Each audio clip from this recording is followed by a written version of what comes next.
हमारे देश में इस वक्त एक ऐसी नफरत की बुखार खूब सर चढ़कर बोल रही है, जिसका नाम है सांप्रदायिकता, जिसका नाम है उन्माद, जिसका नाम है चरमपंथ। और ये चरमपंथ कोई ऐसी वैसी नहीं है, ये वही चरमपंथ है जिस पर हमेशा से ये इल्जाम लगता रहा है कि वो देश में धर्म के आधार पर नफरत फैलाने की हर मुहिम चलाती रहती है, हर तरह से कोशिश करती रहती है। लेकिन इस बार जो नफरत फैल रहा है, इसका असल वजह है बांग्लादेश। और बांग्लादेश की जो पूर्व प्रधानमंत्री रही हैं शेख हसीना, वो यहां मेहमान नवाजी कर रही हैं और यहां रहकर उनके अनर्गल उलूल जुलूल फालतू के बयानात आते ही रहते हैं, जिसकी वजह से भारत और बांग्लादेश के बीच बरसों पुराना जो दोस्ताना रिश्ता रहा है, वो बिल्कुल टूटने के कगार पर पहुंच चुका है। बल्कि यूं कहा जाए कि बांग्लादेश में इस वक्त जोरदार तरीके से भारत के खिलाफ प्रोटेस्ट हो रहा है। भारत के सरकारी दफ्तर जो वहां ढाका में मौजूद हैं, हाई कमीशन, उन पर पथराव हो रहा है। हमलेबाजी की घटनाएं भी सामने आई हैं। जो अधिकारी जो उनके आवास हैं, वहां भी हमले की कोशिश की गई है। वहां डिमांड ये हो रही है कि शेख हसीना को हमारे देश वापस भेजा जाए। और हाल की जो घटनाएं हैं, उनको अगर गौर से देखा जाए, अल्पसंख्यकों पर हमले का इल्जाम लगाया जा रहा है।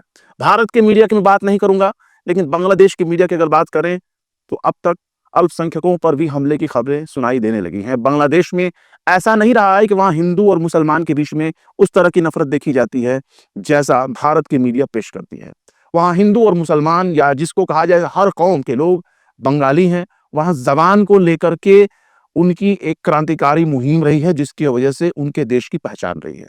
उनके यहाँ हिंदू और मुसलमान जैसा कोई मसला नहीं रहा है। हाँ, हर देश में वहां के बहुसंख्यक आबादी सत्ता पर हावी होने की कोशिश करते हैं। ठीक वही हाल वहां भी देखने को मिला है। वहां भी जो मुस्लिम मेजॉरिटी है, वो सत्ता पर काबिज होने की कोशिश करती है और इसके लिए वो धर्म का इस्तेमाल करती है। लेकिन बांग्लादेश में उस तरह के हालात नहीं है जिस तरह के बयान हमारे देश में किए जाते हैं कि वहां हिंदू बिल्कुल खतरे में हैं, वहां हिंदुओं पर हमले हो रहे हैं, मंदिरों को जला दिए गए, वहां लोगों को चुन चुन कर मारा जा रहा है। ये तमाम चीजें और इसके पूरी अफवाहों की पूरी एक श्रृंखला हम बीते साल देख चुके हैं, जब बांग्लादेश में छात्रों का बहुत बड़ा आंदोलन हुआ था और जिसके बाद शेख हसीना को सत्ता छोड़कर भागना पड़ा। बांग्लादेश में हालिया जो घटनाएं बढ़ी हैं, उसकी एक वजह है शेख हसीना के एक विरोधी के तौर पर छात्र नेता जो 2024 के आंदोलन में सक्रिय रहे, उनमें से एक बड़े नेता की पहचान की जा रही थी कि वो आगे चलकर देश की बागडोर संभालेंगे और बड़े लीडर के तौर पर खुल करके सामने आएंगे। उनका नाम था शरीफ उस्मान हादी। और शरीफ उस्मान हादी का कत्ल कर दिया गया 12 तारीख को। और 12 दिसंबर को जब उनका कत्ल हो जाता है, दो हमलावर जो है बाइक पर सवार होकर के आते हैं और उनके सिर में गोली मारकर चले जाते हैं। उस वक्त तक वो जिंदा थे। ढाका में, राजधानी जो ढाका है, वहां ढाका में नजदीक के हॉस्पिटल ले जाते हैं। वहां ले जाने के बाद फिर उनको विदेश भेजा गया, सिंगापुर भेजा गया। अब सोचिए कि 5 घंटे का रास्ता तय करके सिंगापुर जाना उनको मंजूर था, लेकिन आधे घंटे से भी कम का वक्त लगता कोलकाता में भारत में कोलकाता में पहुंचकर उनका इलाज शुरू किया जा सकता था। लेकिन हम इस बात को बिल्कुल खुले तौर पर कह सकते हैं कि हमारे देश के संबंध वैसे नहीं रहे जैसा पहले हुआ करते थे। यानी आप बगल में आ सकते हो, भारत में आ सकते हो, कलकत्ता में लाकर अपने किसी शख्स का इलाज करा सकते हो। यहाँ उससे बेहतर यहाँ फैसिलिटी मिल सकती थी, जबकि 5 घंटा के डिले से आप 5 घंटा लंबा दूरी सफर करके आप जो है सिंगापुर गए। तो ये हालात बांग्लादेश में है। इल्जाम लगाया जा रहा है कि जो उस्मान हादी थे, शरीफ उस्मान हादी, वो चूंकि शेख हसीना के विरोधी थे, भारत के खिलाफ वो मुखर होकर बोला करते थे। इस तरह की बातें कही जा रही हैं और वहां के मीडिया की तरफ से भी आ रही कि उनके बहुत से बयानात हैं जो भारत के खिलाफ हैं, शेख हसीना के खिलाफ हैं। और भारत के खिलाफ जो बयान दिए जा रहे थे, इसी का नतीजा आज ये देखा जा रहा है कि इल्जाम ये लग रहा है कि जो जो उस्मान हादी हैं, उनका कत्ल कर दिया गया। और वहां के मीडिया में ये बातों की चर्चाएं चल रही हैं और वहां जो प्रोटेस्टर्स हैं, प्रदर्शनकारी हैं, जो बिल्कुल हादी की हत्या के बाद उग्र हो चुके हैं, वो उग्र प्रदर्शन कर चुके हैं, आगजनी कर रहे हैं। उनका ये कहना है कि जो हमलावर हैं, जो उस्मान हादी के कातिल हैं, वो भारत भाग गए हैं, भारत में वो जाकर छिप गए हैं। हालांकि ऐसा कोई सबूत, कोई दस्तावेज, कोई रिपोर्ट कुछ नहीं है। वो हमलावर कोई भी हो सकता है। नहीं भूलना चाहिए कि यूएस का काफी ज्यादा दखल इस वक्त बांग्लादेश में देखा जा रहा है और सबसे चहेते नेता के तौर पर मोहम्मद यूनुस को वहां बैठाया गया है।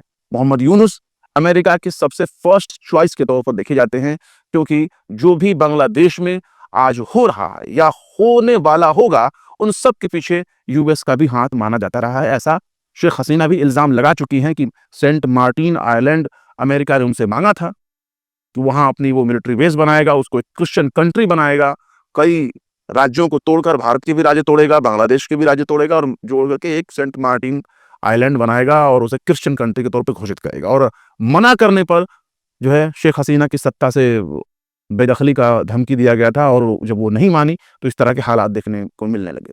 तो अगर शरीफ उस्मान हादी की बात करें 2024 के छात्र आंदोलन में, जिसको तख्ता पलट कहा जाता है और शेख हसीना अपना बोरिया बिस्तर पैक करके अपने परिवार समेत देश छोड़कर भाग जाती हैं, उस आंदोलन में एक प्रमुख चेहरा के तौर पर माने गए। ये भी था कि फरवरी में जो वहाँ आम चुनाव होने वाले हैं, लोकसभा इलेक्शन होने वाले हैं, उसमें ढाका से जो है वो एक मजबूत उम्मीदवार के तौर पर देखे जा रहे थे कि वो लोकसभा चुनाव में वो लड़ेंगे। 2026 फरवरी में इलेक्शन होने वाला है, आम चुनाव का ऐलान हुआ है कि 12 फरवरी को जो है बांग्लादेश में इलेक्शन होगा। ढाका 8 लोकसभा क्षेत्र से वो उस्मान हादी चुनाव लड़ने की तैयारी कर रहे थे और अभी से ही उनको एक बेस्ट कैंडिडेट के तौर पर देखा जा रहा था। लेकिन होता यह है कि 12 दिसंबर की शाम को हमलावरों ने उनके सिर में गोली मार दी। वो नमाज पढ़कर निकल रहे थे, तभी उन पर गोलीबारी करके उनको जख्मी कर दिया जाता है। ढाका ले आया जाता है, ढाका हॉस्पिटल में, ढाका से फिर सिंगापुर ले आया जाता है और फिर होता यह है कि 18 दिसंबर को शरीफ उस्मान हादी की मौत हो जाती है और इसके विरोध में वहाँ चक्का जाम होता है, विरोध प्रदर्शन होने लगे, आगजनी होने लगी और वो सब नारे लगाने लगे कि हम सब हादी हैं। ये एक पूरा स्लोगन, एक चैंट नारा लगाने लगे। अब ये हुआ कि उस दौरान बांग्लादेश के 2 बड़े अखबारों के तौर पर मीडिया हाउसेस थे, उनको जो है आग के हवाले कर दिया। प्रदर्शनकारियों ने, जो उग्र भीड़ थी उसने तोड़फोड़ किया, आगजनी किया और वहाँ जो पत्रकार मौजूद थे वो जान बचाकर भागने के लिए मजबूर हो गए। तो ये प्रथम आलो और द डेली स्टार ये एक बड़े अखबार के तौर पर माने जाते थे जो भारत के प्रति एक झुकाव रखते थे, ऐसा वहाँ के प्रदर्शनकारियों का इल्ज़ाम लगाया जा रहा है।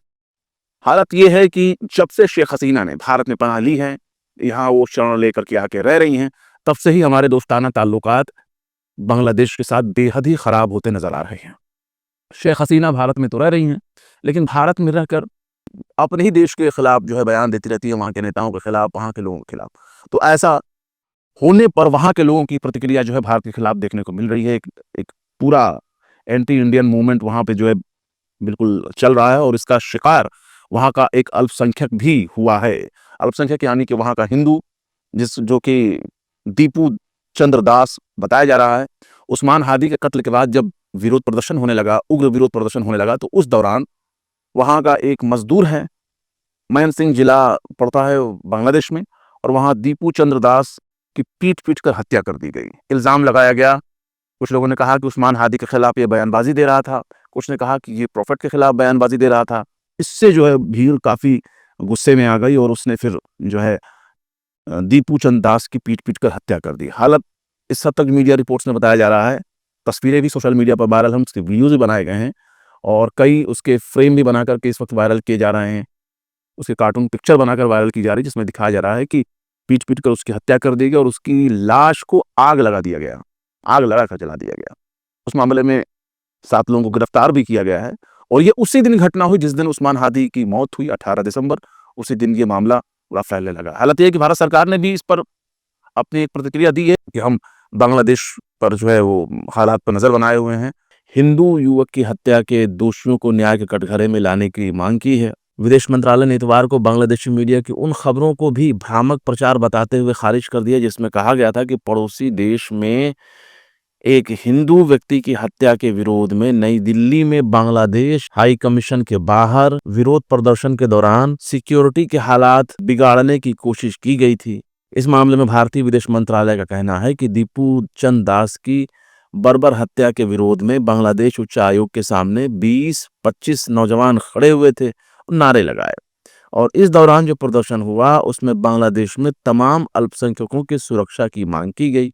अब वहां अल्पसंख्यक हिंदुओं की जो बात मैं करूं तो वहां हमेशा हिंदू हो चाहे मुसलमान हो काफी इकट्ठे रहे। मैंने इसे कहा आपसे ना कि बांग्लादेश में वहां धर्म कोई बहुत बड़ा मायने नहीं रखता कि मुसलमान है तो मुसलमान है, नहीं, ऐसा नहीं। वहां भाषा मायने रखती है, चाहे हिंदू हो चाहे मुसलमान हो चाहे कोई भी हो। वो बंगाली भाषी है, यही उसकी सबसे बड़ी देशभक्ति मानी जाती है। अगर वो बांग्ला बोलता है, बंगाली बोलता है तो वही उसके देशभक्ति का सबसे बड़ा प्रतीक चिन्ह माना जाता है। वरना वही, वो तो पाकिस्तान था, वो तो प्योर पाकिस्तान था। लेकिन भाषा के नाम पे वहां जो जंग छिड़ी, वो उर्दू मानने से इनकार करते, भाई उर्दू नहीं मानेंगे, और आज भी वो नहीं मानते। वो उर्दू या हिंदी बोलने वालों को बिहारी कहते हैं, और जो बंगाली बोलता है उसी को बंगाली मानते हैं। तो एक कट्टरता भाषा को लेकर के तो वहां है, लेकिन धर्म वाली कट्टरता आपको वैसे नहीं देखने को मिलेगी जैसा कि देश दुनिया में प्रसारित किया जाता है। वहां भाषा एक बड़ी बड़ी चीज मानी जाती है। वहां बहुत से मंदिरों की रखवाली मुसलमान करते हैं, मुसलमान स्टूडेंट करते हैं। जब इस तरह की कोई हिंसा हुई है 2024 में, जो हिंसा हुई उसमें, और अभी भी तस्वीरें आ रही हैं, वहां जो हिंदुओं की रक्षा के लिए मुस्लिम खड़े हैं कि भाई ठीक है, हिंदू यहाँ माइनॉरिटी में है, लेकिन अगर कोई बात हो जाए, किसी भी वजह से कोई हिंसा हो जाए, तो दुनिया और देश अलग अलग सब तो यही कहेंगे कि भाई देखो वहां माइनॉरिटीज हैं, माइनॉरिटीज खतरे में है, वहां हिंदुओं पर हमला हो गया। तो ये एक तोहमत अपने ऊपर झेलने के लिए बांग्लादेश के लोग तैयार नहीं है, कि भाई ऐसा ना हो कि धर्म के नाम पर आप बंगालियों को ही आप आपस में लड़ाना शुरू कर दो कि भाई तुम हिंदू हो, तुम मुसलमान हो, तुम सिख हो, तुम ईसाई हो। तो इसलिए ये बातें बहुत गौर करने वाली हैं। सबसे बड़ी बात, अगर बांग्लादेश में कोई सांप्रदायिकता देखी जाएगी, तो भारत में जो घटनाएं हो रही हैं, इसको भी बांग्लादेश के लोग बहुत गौर से देखते हैं। मॉब लिंचिंग जैसी घटनाओं को का भी एक असर होता है। मुसलमानों के खिलाफ नफरत के बयानात दिए जा रहे हैं, उसका भी असर होता है। यति नरसिंहानंद एक के बाद एक लगातार लगातार जहरीले बयान उगल रहा है, सरकार उसके खिलाफ कुछ नहीं कर रही। कोई मेहमान तो है नहीं यति नरसिंहानंद, क्यों नहीं एक्शन लेते? डेमोक्रेसी में है, कानून जिंदा है, तो उसके खिलाफ एक्शन लीजिए। वही नहीं, जितने भी नफरत भरे बयान दे रहे हैं, सबके खिलाफ बराबर का एक्शन लीजिए।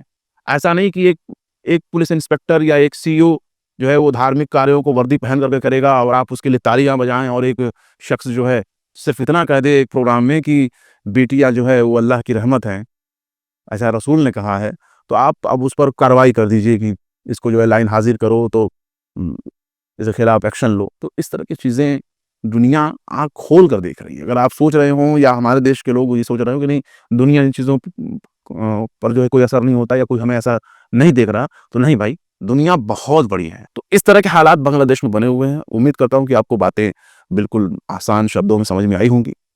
फिर मिलते हैं किसी और वीडियो में एक नई खबर के साथ। शम्स तबरेज़ को दीजिए इजाजत। जय हिंद। अगर अभी तक आपने हमारे चैनल टाइम्स मेल को सब्सक्राइब नहीं किया है तो जल्दी से सब्सक्राइब कर दें और बेल आइकन भी प्रेस कर दें।